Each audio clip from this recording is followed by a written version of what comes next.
My primary school head teacher was a Do you want to know what he did? I'll tell you what he did. I was 8. I was one of those kids that loved reading and loved writing.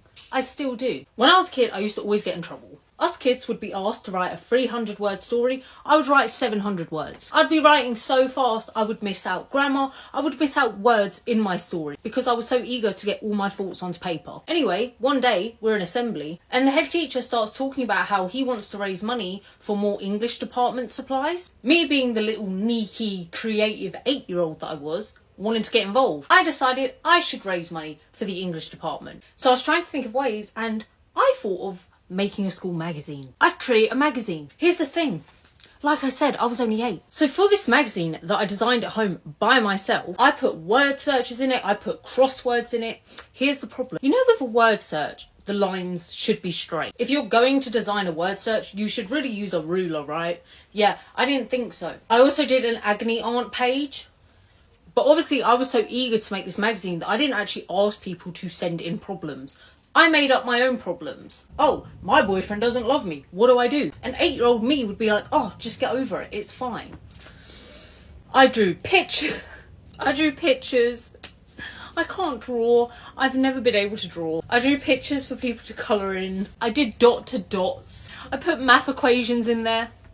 I have dyscalculia. I'm dyslexic with numbers and I put in math equations. And you know at the back page you put all the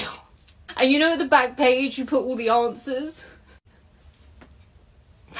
My dyslexic with numbers self put all the wrong answers. Anyway, obviously to make money, I've got to sell this magazine. So I make the magazine at home.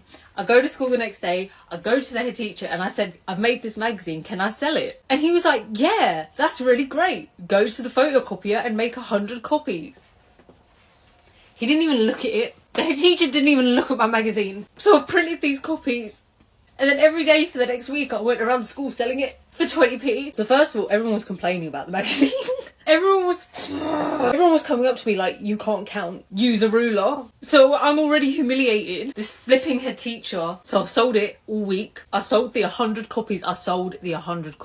This is how bad at maths I am. I just tried to use a calculator to work out how many 20p's are in 100. And I couldn't, right? So I can't actually tell you how much I raised, but whatever 20p times 100 is, what is that, £20? I don't know. Whatever it is, that's how much I raised. This head teacher, the following week, so the week after I sold all the copies, he made me stand up in front of the whole school in assembly. And he's standing there telling everyone how brilliant I am, how much initiative I took.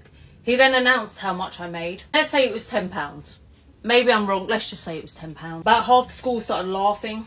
See, to 8-year-old me, who grew up without a dad, who had a mother who was raising 3 children alone, £10 was a lot of money. I'm also 8. I can't count. So £10 to me might as well be £1,000. Because when he said £10, I had this big grin on my face. I was so proud of myself. I thought I'd made the school rich. Half the school started laughing. In that moment, I realised £10 weren't. It has been about 20 years since this happened. And I'm still upset. I'm still mortified, humiliated, embarrassed, ashamed. People didn't need to laugh though. They really, really didn't.